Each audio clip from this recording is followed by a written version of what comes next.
ton immense amour. Sur moi, c'est ton la grâce de ta croix. Et nul n'a vu ni entendu, aucun ne peut saisir combien tu es puissant et glorieux. Dieu merveilleux, je t'aime. Dieu merveilleux, je t'adore. Dieu merveilleux, mon âme te chante. Dieu puissant et souverain, ta gloire remplit les cieux, montrant à tous l'ouvrage de tes mains. L'éclat de ta magnificence éveille en moi un chant. Tu es beauté, céleste majesté. Dieu merveilleux, je t'aime. Dieu merveilleux, je t'adore. Dieu merveilleux, mon âme te chante. Nous chantons Dieu merveilleux. Dieu merveilleux, je t'aime. Dieu merveilleux, je t'adore. Dieu merveilleux, mon âme te chante. Tu m'as révélé à nouveau tes merveilles. Par ton amour, tu m'as ravi. Sur toute la terre, ta beauté est sans pareil. Tu m'as révélé à nouveau tes merveilles. Dans ton amour, tu m'as ravi. Sur toute la terre, ta beauté est sans pareil. Tu m'as révélé à nouveau tes merveilles. Dans ton amour, tu m'as ravi. Sur toute la terre, ta beauté est sans pareil. Chantons Dieu merveilleux. Dieu merveilleux, je t'aime. Dieu merveilleux, je t'adore. Dieu merveilleux, mon âme te chante. Dieu merveilleux, je t'aime. Dieu merveilleux, je t'adore. Dieu merveilleux, mon âme te chante. Seigneur, on veut te dire merci pour ton nom merveilleux, tellement merveilleux, ton nom souverain. Et merci parce que ce matin, ton nom a fait la différence dans nos cœurs et dans nos vies. Merci pour nos cœurs qui sont là, ouverts, prêts à accueillir ta parole. Merci pour ce qui va être semé. Je te prie pour que ça porte un fruit extraordinaire dans nos cœurs. Remplis ton Saint-Esprit, ton serviteur de ton Saint-Esprit. Véritablement, Seigneur, un mot de sa part et que ta parole s'accomplisse dans nos cœurs et dans nos vies. Amen, Jésus.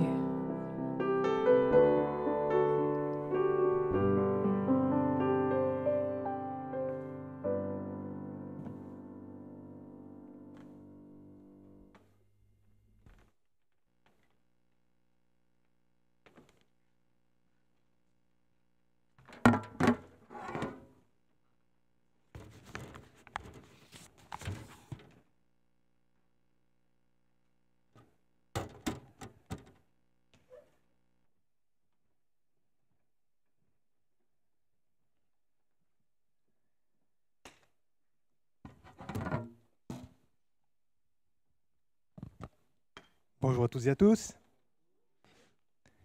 J'espère que vous allez bien. La semaine s'est bien passée. Super. Eh bien, aujourd'hui, nous allons partager pendant quelques instants quelques points de la parole de Dieu et nous allons parler aujourd'hui d'un récit de l'Ancien Testament. Et ce récit de l'Ancien Testament, c'est la conquête d'une ville. Pendant la conquête de Canaan, il y a eu des villes qui ont été prises et nous allons parler de la conquête d'une ville, c'est la ville de Haï, la ville d'Haï. Et cette ville qui a été conquise, eh bien, sera pour nous aussi un prétexte pour parler de la parole de Dieu elle-même. Parce que cette parole, elle est merveilleuse. Parce que la parole de Dieu, en fait, elle est riche. C'est un diamant.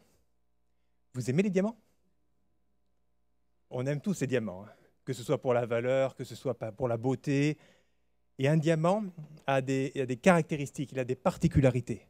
Un diamant, ça a des facettes. Et on va voir aujourd'hui quelques facettes de ce diamant qui est la parole de Dieu. Alors avant toute chose, on va dire quelques mots de prière, si vous voulez bien. Seigneur, nous te bénissons. Seigneur, nous te rendons grâce parce que, Seigneur, c'est par ta grâce que ce matin nous sommes là. Seigneur, nous ne sommes pas venus de nous-mêmes, mais c'est toi qui nous as eu, Seigneur, en bonté. C'est toi qui nous as eu en faveur et qui nous a fait la grâce d'être ici ce matin. Merci, Seigneur, pour ta bonté. Merci pour ta miséricorde. Merci pour la vie, pour le salut, pour l'immortalité que tu nous as donnée par ton serviteur Jésus-Christ.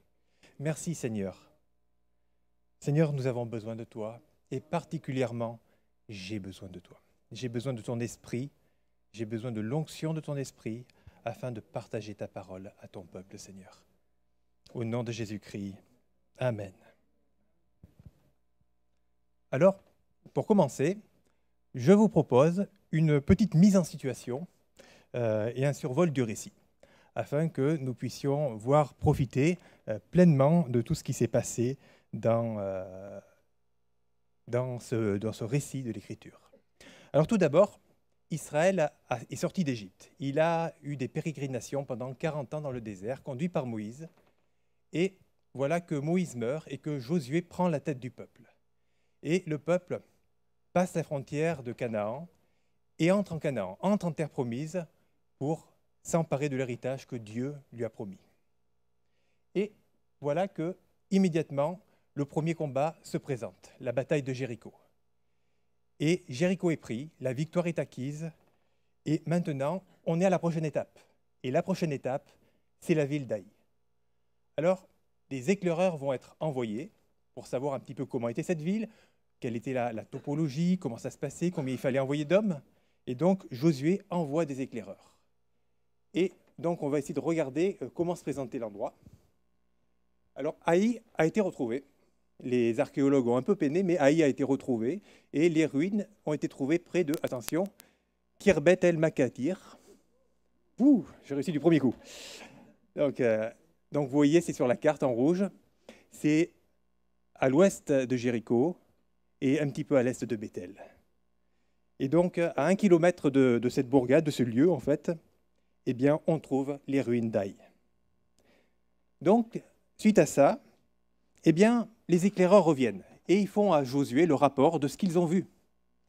Et qu'est-ce qu'ils ont vu? Eh bien, ils ont vu une ville, finalement, qui était, somme toute, pas très importante.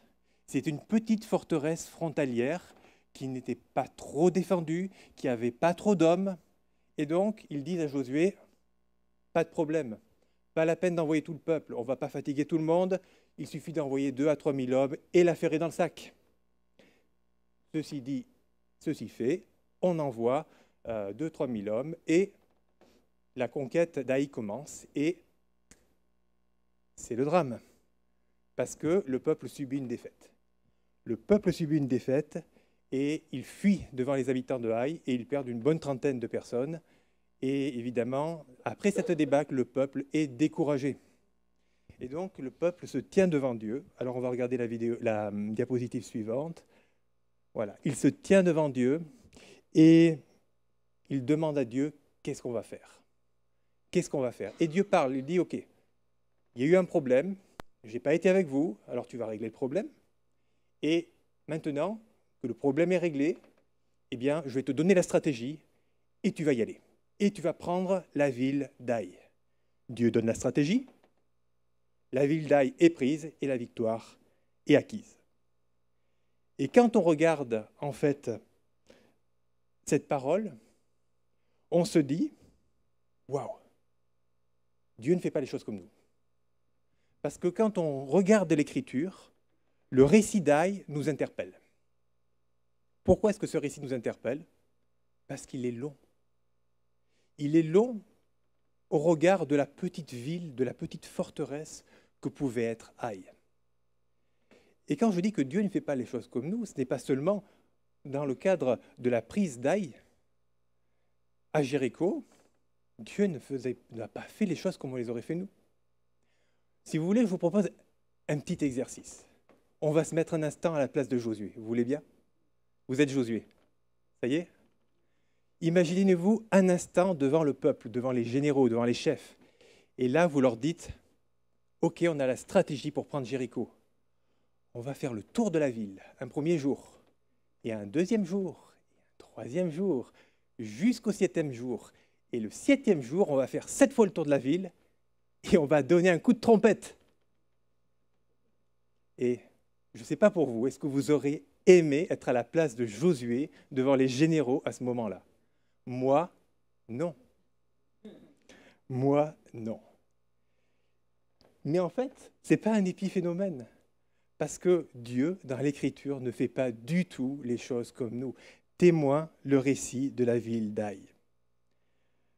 Dans l'Écriture, et on voit que Canaan était en fait un pays qui était dirigé par des villes-États, des villes-royaumes. Et ces villes avaient des rois.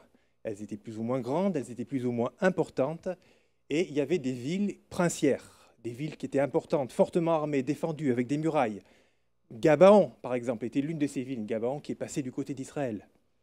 Et parmi, en fait, ces villes, il y en avait une qui avait la prévalence sur toutes les autres. Il y en avait une qui dominait toutes les autres villes. C'était, en fait, ce qu'on aurait pu dire, à cette époque, la capitale de Canaan. Et cette ville, elle s'appelait Hatzor. Et quand on entend le nom d'Hatzor, souvent, on a pour premier réflexe de se dire Hatzor, inconnu au bataillon. Et pourtant, la parole de Dieu en parle. La parole de Dieu parle de cette ville d'Hatzor. La capitale des capitales de Canaan a été prise par Josué. Et le récit de la prise de la capitale des capitales de Canaan fait 2 versets, dont le premier est celui-ci. À son retour, et dans un même temps, Josué prit Hatzor et frappa son roi avec l'épée. Hatzor était autrefois la principale des villes de tous ces royaumes. Et je ne sais pas l'impression que ça vous fait, mais quand on lit ce verset, on a dit avec humour, on aurait presque l'impression que Josué est allé faire ses commissions, qu'il revient avec sa baguette sous le bras et qu'au passage, il prend Hatzor. Cet événement qui est pourtant, sur un plan humain, on va dire capital, passe quasiment inaperçu. Il y a aussi une grande bataille qui a été menée juste avant. Parce que le roi d'Hatzor, eh bien, il s'était dit, ok, bon, maintenant Josué, on en a marre de lui, alors on va faire ce qu'il faut et on va lui régler son compte. Donc le roi d'Hatzor, qui s'appelait Jabin, va prendre tous les rois du coin, il y en avait une bonne quinzaine, et donc il les assemble, il assemble l'armée, et le texte nous dit, ils sortirent, eux, toute leur armée, avec eux, formant un peuple innombrable, c'est-à-dire, on a du mal à le compter, hein, comme le sable qui est sur le bord de la mer, ayant des chevaux et des chars en très grande quantité. Et diapo suivante, que se passe-t-il? Josué remporte cette bataille, peut-être la bataille la plus importante de Canaan. Josué, avec tous ces gens de guerre, arriva subitement sur eux, près des eaux de Mérom. Ils se précipitèrent au milieu d'eux. L'Éternel les livra entre les mains d'Israël. Ils les battirent sans en laisser échapper aucun. Est-ce que quelque chose nous interpelle? L'une des plus grandes batailles de Canaan, on va dire. On aurait pu s'attendre à un récit un peu plus, on va dire, conséquent. Et c'est là que le Saint-Esprit nous étonne, en fait. Et on pourrait se dire, mais Seigneur, je ne comprends pas. Je ne comprends pas, Seigneur, ce que tu fais. Je ne comprends pas pourquoi tu fais les choses comme ça. Pourquoi tant de batailles si importantes, tant de villes si importantes ont été prises. Parce que si un historien avait dû prendre sa plume et écrire le récit de la prise de Canaan, certainement qu'il n'aurait pas écrit comme cela et restitué dans la Bible. Comment, Seigneur, nous fais-tu un récit comme ça et nous livres-tu dans les Écritures le récit d'un petit bled qui avait quelques murailles, mais sans importance, avec pas beaucoup de soldats qui le défendaient, et des villes comme Hatzor? 2 versets. Seigneur, je ne comprends pas. Alors nous allons aller un petit peu à la diapo suivante. En fait, Dieu ne fait pas les choses comme nous. Et si Dieu a écrit la parole comme il l'a écrite, c'est parce que Dieu veut de bonnes choses pour nous. C'est parce que Dieu veut nous bénir. C'est parce que dans la parole de Dieu, il y a une bénédiction pour notre vie. Il y a une grâce pour nous. C'est des conseils pour notre vie. C'est des conseils pour nous diriger. C'est des conseils pour nous donner la mentalité du royaume de Dieu. C'est là où il y a tout ce qu'il faut pour avoir le salut, pour connaître Jésus, pour connaître Dieu. Cette parole, elle est extraordinaire. Et cette parole nous amène à l'essentiel, connaître Dieu. Connaître Jésus. Et le mot-clé, en fait, c'est connaître. Connaître Jésus. Et on va faire un petit saut dans le Nouveau Testament, si vous voulez bien. Quand Jésus est venu et qu'il était sur terre, beaucoup de gens ont pu le voir. En fait, tout le monde a pu voir Jésus. Tous ceux qui voulaient le voir ont pu le voir. Il y a eu des riches, il y a eu des pauvres, il y a eu des sages, il y a eu des lettrés, des intelligents, il y a eu des personnes sans instruction, des médecins, des hommes politiques, des rois. Tous ont vu Jésus. Tous ont pu, même peut-être pour certains, lui parler, écouter ses enseignements. Tous ont pu, s'ils le désiraient en tout cas, échanger avec lui. Il y avait des malades et des bien portants, des hommes, des femmes, des parias. Tous l'ont vu. Mais parmi tous ceux qui l'ont vu, combien l'ont connu? Beaucoup ont vu Jésus, mais il y en a très peu qui ont vu Yahweh qui sauve. Jésus veut dire Yahweh sauve. Beaucoup ont vu Emmanuel, mais peu ont vu Dieu avec nous. Beaucoup ont vu Jésus, mais peu ont vu le Christ.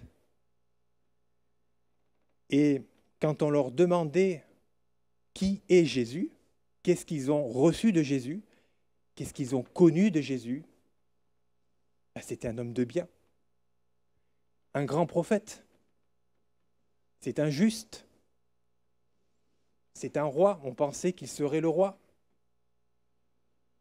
Certains ont pu dire c'est un samaritain et un possédé du démon.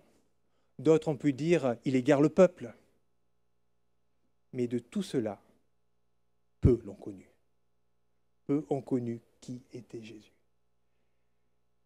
Parce que ce qu'ils ont vu en Jésus, c'est ce que la Bible nomme la chair. Ils ont vu sa nature humaine. Ils se sont arrêtés à sa nature humaine. Ils n'ont pas vu ce qu'il y avait au-delà de sa nature humaine. Mais ce qui est valable pour la parole de Dieu qui a été faite chair est tout aussi valable pour la parole de Dieu que nous trouvons d'une manière scripturale. C'est la parole de Dieu. Et de la même manière que les paroles de Jésus sont vie et esprit, cette parole que nous trouvons écrite est vie et esprit. Et quand nous allons un petit peu plus loin, l'apôtre Paul nous parle et nous donne des indications en ce qui concerne cette parole. Paul nous dit ceci. Jusqu'à ce jour, le même voile demeure quand ils font la lecture de l'Ancien Testament. Alors de quel voile s'agit-il? Il s'agissait en fait de Moïse, du voile que mettait Moïse sur son visage. Parce que quand Moïse entrait dans la tente de la rencontre et qu'il se mettait à parler avec Dieu, et qu'il ressortait son visage rayonné. Et évidemment, du point de vue humain, ça faisait quand même bizarre. Alors Moïse se voilait le visage pour ne pas justement montrer que son visage rayonnait. Mais l'apôtre Paul saisit en fait au bon ce passage de l'Écriture et en fait il nous donne un sens à ce passage, un sens spirituel. Et il nous dit en fait, c'est le même voile. Le même voile en fait qui était sur Moïse, eh bien c'est un voile qui est jeté sur les cœurs. C'est un voile qui est jeté sur l'Écriture et qui empêche de voir ce qu'il y a de l'autre côté. Et c'est pour ça qu'il dit, car jusqu'à ce jour, le même voile demeure quand ils font la lecture de l'Ancien Testament. Et il ne se lève pas, parce que c'est en Christ qu'il disparaît. Jusqu'à ce jour, quand on lit Moïse, un voile est jeté sur leur cœur. Mais lorsque les cœurs se convertissent au Seigneur, le voile est ôté. Ce voile, en fait, c'est le voile qui masque la loi. C'est le voile qui, étant mis sur la parole de Dieu, fait qu'on voit un sens littéral simplement, mais qu'on n'en capte pas ce que le Saint-Esprit veut nous dire, c'est-à-dire le sens spirituel. Mais quand on a compris ce point, en fait, eh bien, nous avons une clé. Nous possédons une clé qui nous permet de comprendre ce que Dieu nous dit et ce que Dieu veut nous partager pour notre vie. Parce que Dieu a des choses à nous dire. Et si Dieu nous écrit des choses dans sa parole, c'est parce qu'il veut nous bénir et c'est parce qu'il veut changer notre vie. Et si on réfléchit bien et qu'on va plus loin, à quoi ça nous sert, par exemple, de savoir qu'un homme, il y a 3000 ans, a creusé des puits dans le désert? Honnêtement, en quoi ça fait de moi un meilleur chrétien si je ne comprends pas ce que le Saint-Esprit a voulu me dire par là? Mais si je capte la pensée du Saint-Esprit, alors le Seigneur va pouvoir me donner des stratégies qui me permettent de surmonter les challenges de ma vie, qui me permettent de voir plus loin. Et c'est pour ça que Paul dit, nous savons en effet que la loi est spirituelle, mais que ces choses, nous dit Jean, ont été écrites afin que vous croyiez que Jésus est le Christ, le Fils de Dieu, et qu'en croyant, vous ayez la vie en son nom. En d'autres termes, quand Jean parle, il parle de son évangile, mais le Saint-Esprit, lui, nous parle de la parole de Dieu. Quand Paul dit « la loi est spirituelle », Paul est en train de parler de la loi de Moïse que l'on trouve dans les 5 premiers livres. Mais le Saint-Esprit est en train de dire, ce n'est pas que la loi de Moïse, c'est la loi de Christ. C'est toute la parole de Dieu qui est spirituelle. Donc, maintenant que nous avons en main cette clé, nous allons aller un petit peu plus loin. Et nous allons retourner avec Josué à la conquête de la ville d'Aï. On y est? Donc, le problème est réglé. Le Seigneur parle à Josué et lui dit, maintenant, on va monter. Je te donne la stratégie et on va monter contre la ville d'Aï. Alors, le texte nous dit ceci. Et on va le lire en diapo 8. En diapo 10, pardon. L'Éternel dit à Josué, ne crains point, ne t'effraie point. Prends avec toi tous les gens de guerre. Lève-toi, monte contre Aï. Vois, je livre entre tes mains le roi d'Aï et son peuple, sa ville et son pays. Tu traiteras Aï et son roi comme tu as traité Jéricho et son roi. Seulement, vous garderez le butin pour vous. Et cerise sur le gâteau, place une embuscade derrière la ville. Et là, quand on regarde la stratégie que le Seigneur donne, il y a des éléments qui sont intéressants. Premièrement, ne pas craindre et ne pas s'effrayer. Et si le Seigneur nous dit « ne crains pas et ne t'effraie pas », c'est que quelque part, il y a quelque chose qui pourrait nous faire peur et qui pourrait nous effrayer. C'est des fois qu'il y a un danger qu'on n'aurait pas capté et que le Seigneur lui a vu. Un autre point aussi, c'est que l'évaluation des éclaireurs que Josué avait envoyés, dans l'absolu, elle n'était pas délirante. ils reviennent, ils disent il faut 2 à 3 000 hommes. Point. Et quand on regarde le décompte des pertes du côté de la ville d'Aï, c'était pas délirant, ça se tient. Sauf que c'était une vision humaine. Et qu'il y avait une dimension qui était spirituelle derrière. Et face à cela, Dieu a une autre réponse. Et il dit, on n'envoie pas 2 à 3 000 hommes en fait. On va envoyer tout le peuple. C'est tout le peuple qui part au combat contre la ville d'Aï. Et une embuscade doit être mise en place derrière la ville. C'est une stratégie qui est plutôt étonnante. Est-ce que vous êtes d'accord que la stratégie est étonnante? Notamment, une embuscade. Pourquoi faire? Quand on attaque à 100 contre 1, pourquoi mettre une embuscade?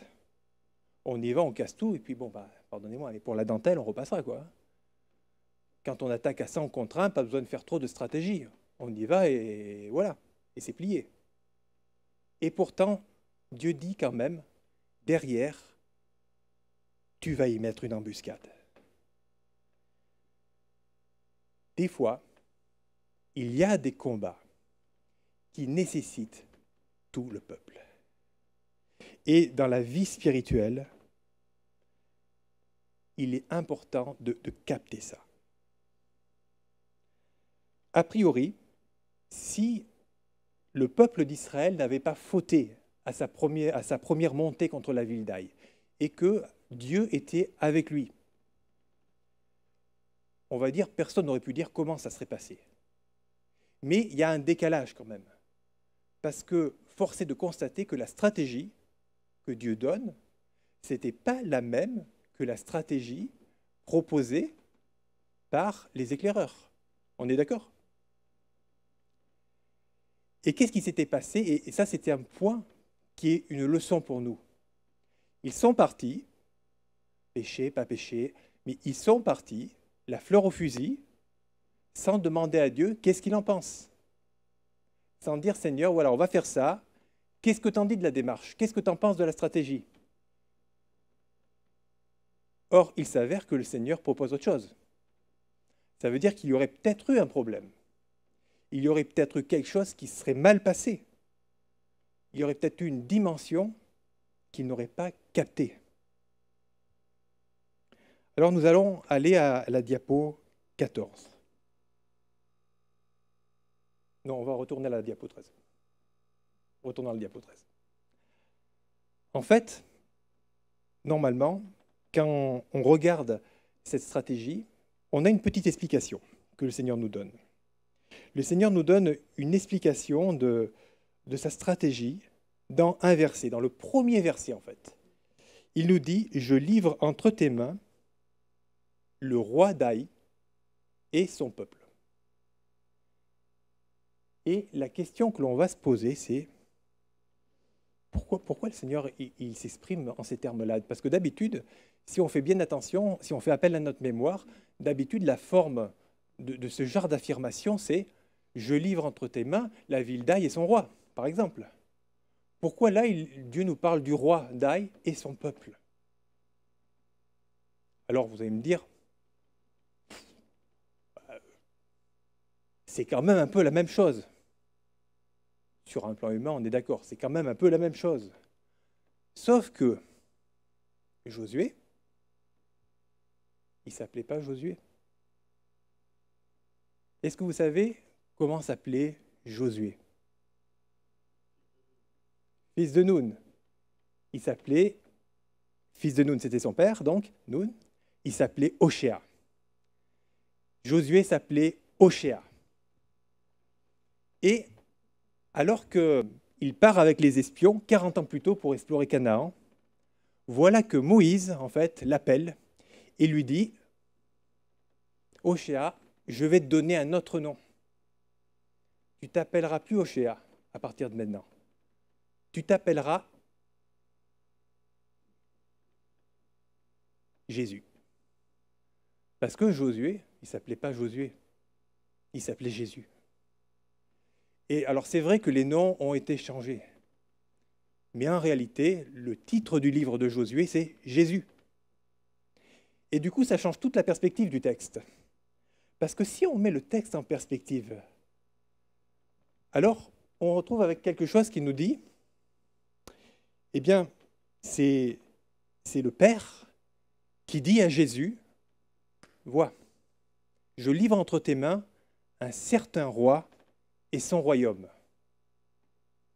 Va et anéantis ce roi. » Là, on comprend qu'il y a une autre dimension et qu'on n'est plus en train de parler en fait du roi d'Aï, mais que Dieu saisit ce texte et lui donne une dimension qui est tout autre. Et que derrière le roi d'Aï se cache quelqu'un d'autre.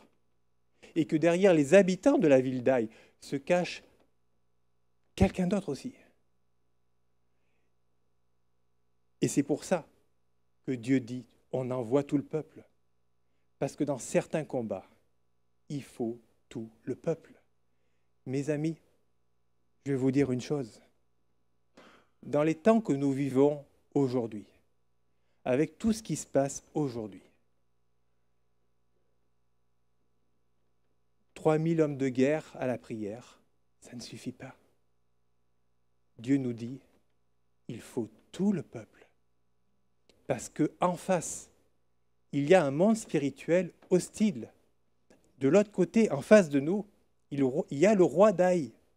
Il y a son peuple. Et en fait, ce roi d'Aï, il préfigure le diable. Et son peuple, c'est les démons qui le suivent. Et dans ces combats, il faut tout le peuple. Mais si on va un petit peu plus loin, et dans un sens spirituel, que nous dit le Seigneur? Eh bien, le Seigneur nous amène un peu plus loin parce qu'il dit, maintenant, on va mettre une embuscade derrière. Et pourquoi une embuscade? La parole de Dieu nous dit quelque chose de très particulier. Si on va un petit peu plus loin dans le récit de cette guerre contre la ville d'Aï, il est écrit ceci. Alors l'Éternel dit à Josué, « Étends l'étendard qui est en ta main, vers Aï, car je la livrerai entre tes mains. » Et Josué étendit vers la ville l'étendard qui était en sa main. Aussitôt qu'il eut tendu sa main, les hommes en embuscade sortirent précipitamment du lieu où ils étaient. Ils pénétrèrent dans la ville, la prirent et se hâtèrent d'y mettre le feu. J'ai choisi la version Martins pour le premier verset, tout simplement parce que c'est la version la plus claire au regard de ce qui se passe dans le contexte. Imaginez les espions. Ils étaient là, ils étaient en observation, en embuscade, et le combat se déroulait. Josué était avec le peuple, il faisait semblant de fuir devant les habitants de Haï, et à l'ordre de Dieu, Josué étend quelque chose. Vous imaginez que ce qu'il étend, ça doit être visible. À l'époque, on n'avait pas des jumelles. Et donc, Josué faisait ce qu'on faisait à l'époque, ce que les chefs militaires faisaient à l'époque. Ils avaient un étendard. Ils avaient une espèce de drapeau qu'il étendait pour commander en fait les armées. Et au moment où Josué étend l'étendard, ce peuple que personne n'attendait sort précipitamment et frappe l'ennemi à revers. Pourquoi Dieu sépare-t-il le peuple en deux? Pourquoi un peuple est visible et l'autre est caché? Et pourquoi doit-il attendre et puis sortir et frapper l'ennemi à revers? Eh bien, on va trouver la réponse de ce passage dans les écrits du prophète Ésaïe. Ésaïe nous dit ceci. « Avant d'éprouver les douleurs, elle a enfanté. Avant que les souffrances lui vinssent, elle a donné un fils. Qui a jamais entendu pareille chose? Qui a jamais vu rien de semblable? Un pays peut-il naître en un jour? Une nation est-elle enfantée d'un seul coup? À peine en travail, Sion a enfanté ses fils. » Et la question qu'on peut se poser, c'est quel rapport? Quel rapport? Mais il y a un rapport. C'est que ce texte est souvent, l'accomplissement de cette prophétie, nous l'attribuons à la naissance de l'État d'Israël en 48. Sauf qu'une prophétie de l'Écriture peut s'accomplir plusieurs fois.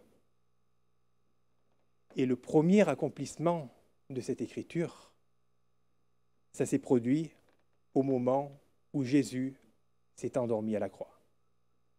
Au moment où, percé par la lance du soldat, il s'endort dans le sommeil de la mort, un peu comme Adam s'endort. Et comme Dieu sort Ève du côté d'Adam, du côté de Jésus, Dieu va sortir l'Église, son épouse.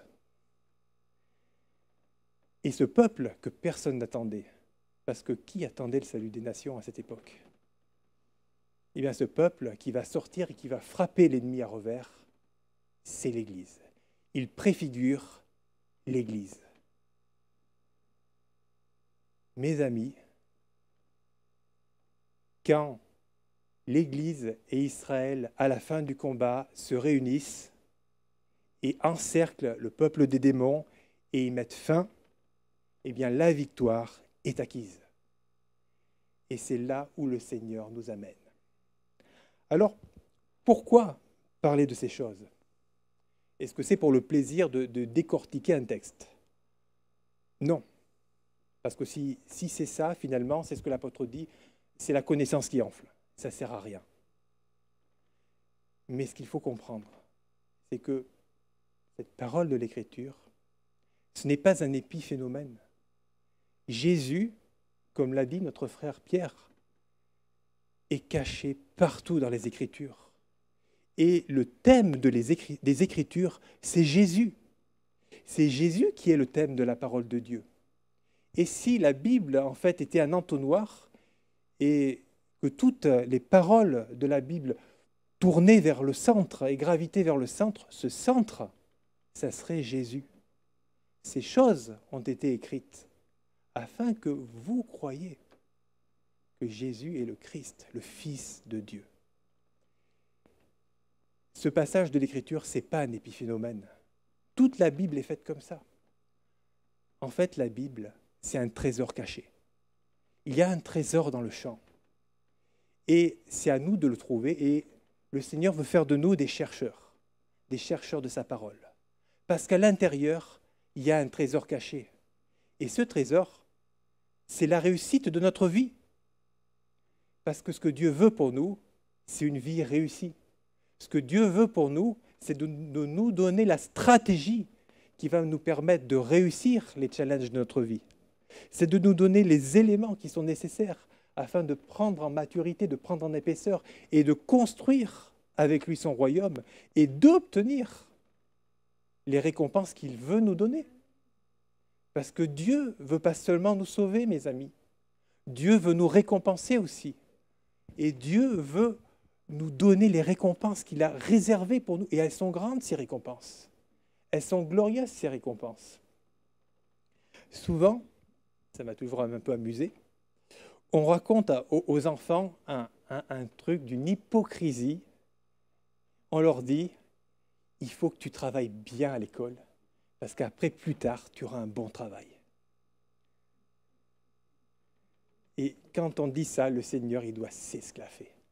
Parce que le Seigneur nous dit la même chose. Mon fils, il faut que tu travailles bien à mon école. Parce que plus tard, j'ai pour toi des récompenses qui seront bien. Il y a pour toi un bon travail dans mon royaume. Il y a pour toi quelque chose qui ne rouille pas, que les voleurs ne volent pas. Il y a pour toi des biens éternels qui ne se corrompent pas. Cette parole, en fait, nous équipe pour construire le royaume de Dieu. Et cette parole, elle est indispensable. C'est une richesse. C'est une richesse.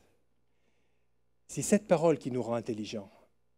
Et d'ailleurs, l'Écriture nous dit que dans l'homme, c'est l'Esprit du Seigneur qui donne l'intelligence. Il ne faut pas croire que spirituellement, nous sommes intelligents par nous-mêmes. Nous sommes intelligents parce qu'on a un Dieu qui nous rend intelligents.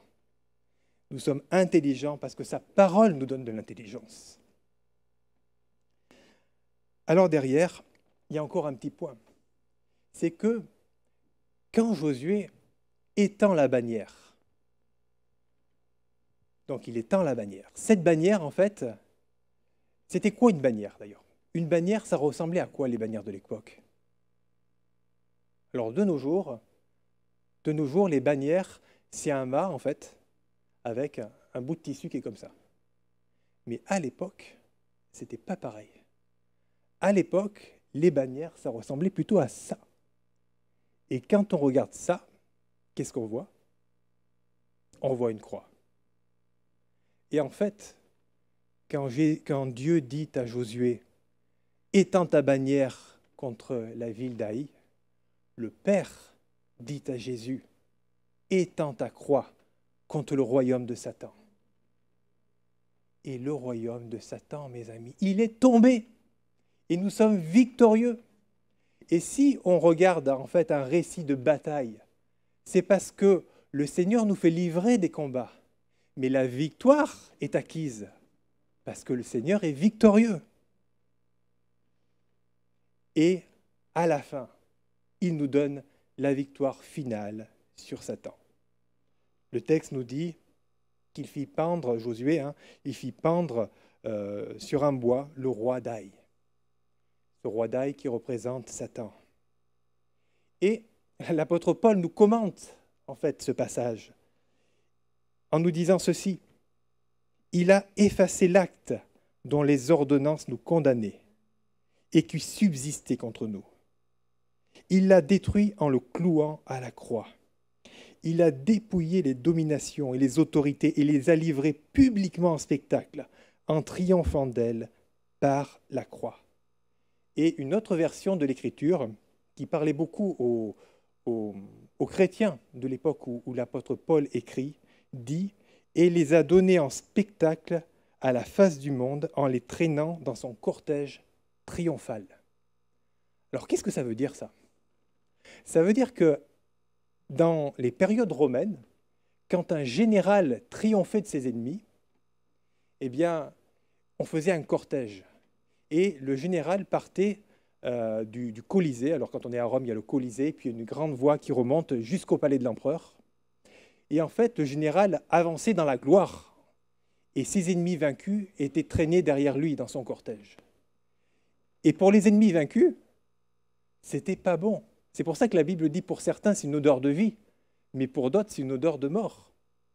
Parce que pour les ennemis vaincus, ils savaient que quand ils arrivaient devant le palais de l'empereur, c'était fini pour eux. Et en fait, Jésus a pour nous traîné le diable et ses démons dans son cortège triomphal. Nous sommes victorieux, les amis. Nous sommes victorieux.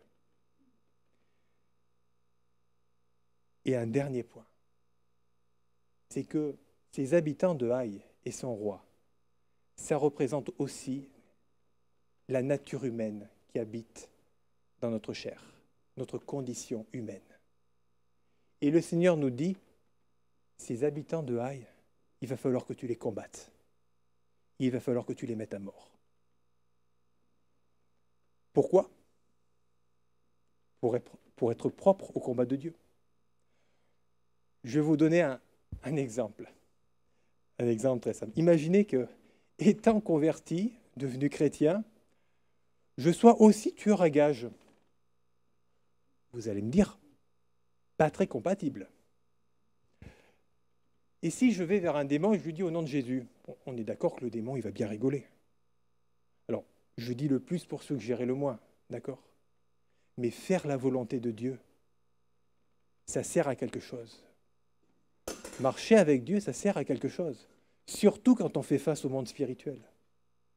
Avoir la validation de Dieu, ça sert à quelque chose. La conclusion est, j'aimerais qu'un musicien puisse venir, si c'est possible.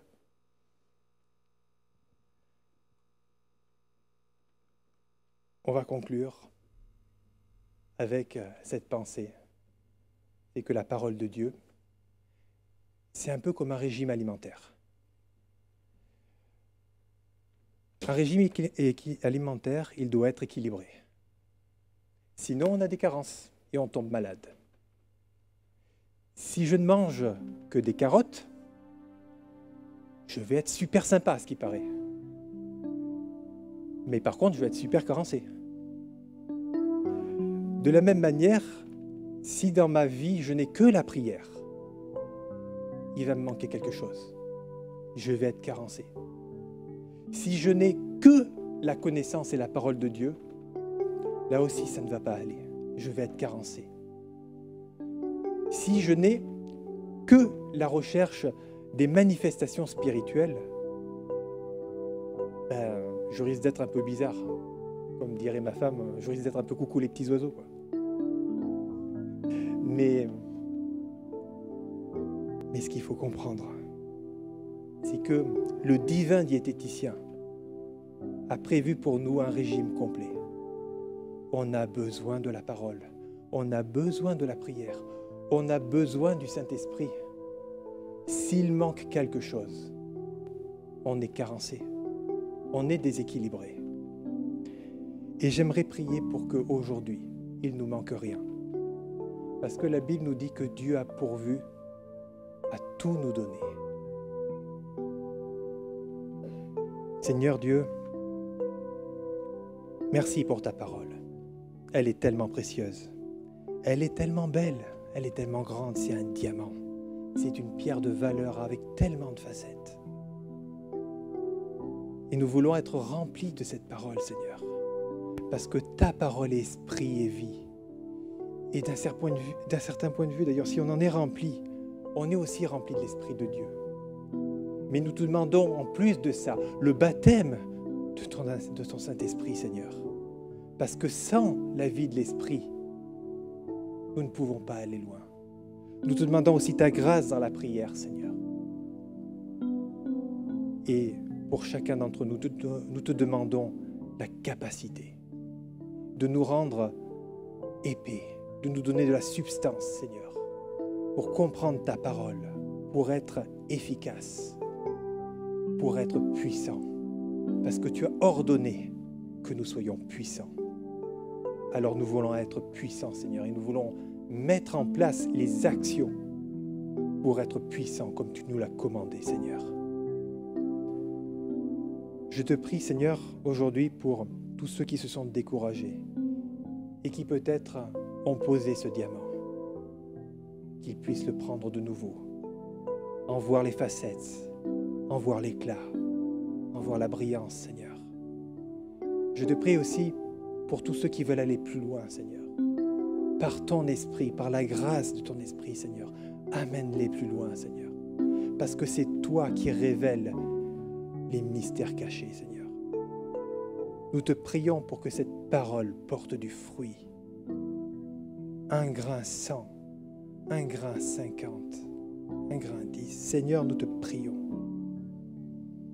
que ta parole porte du fruit en nous. Béni soit ton nom, Seigneur. Loué sois-tu, Père, dans le nom de Jésus. Amen. Amen. Eh bien, merci à toutes et à tous. Nous arrivons maintenant à la fin de ce moment de culte. Mais avant de nous séparer, il y a encore quelques annonces. Alors, la première annonce, c'est la réunion de prière mardi, 19h30. Nous allons continuer de prier pour l'actualité et on est d'accord, il y a bien besoin de prier. Mais le Seigneur est là et il tient entre ses mains notre vie. Donc on va continuer de prier pour l'Ukraine, on va prier pour les hommes politiques et ses dirigeants, parce que c'est ce que le Seigneur nous dit, prier pour les autorités. Et puis, notre frère Pierre est en déplacement. Il est en déplacement et donc priez pour lui. Il est en Côte d'Ivoire et que le Seigneur le bénisse dans tout ce qu'il fait là-bas, que le Seigneur vraiment se serve de lui, qu'il soit une source de bénédiction pour tous ceux qu'il rencontrera. Priez pour lui et priez pour son retour, pour que son retour se passe bien. Amen. Je vous souhaite un bon dimanche, que Dieu soit avec vous. À bientôt.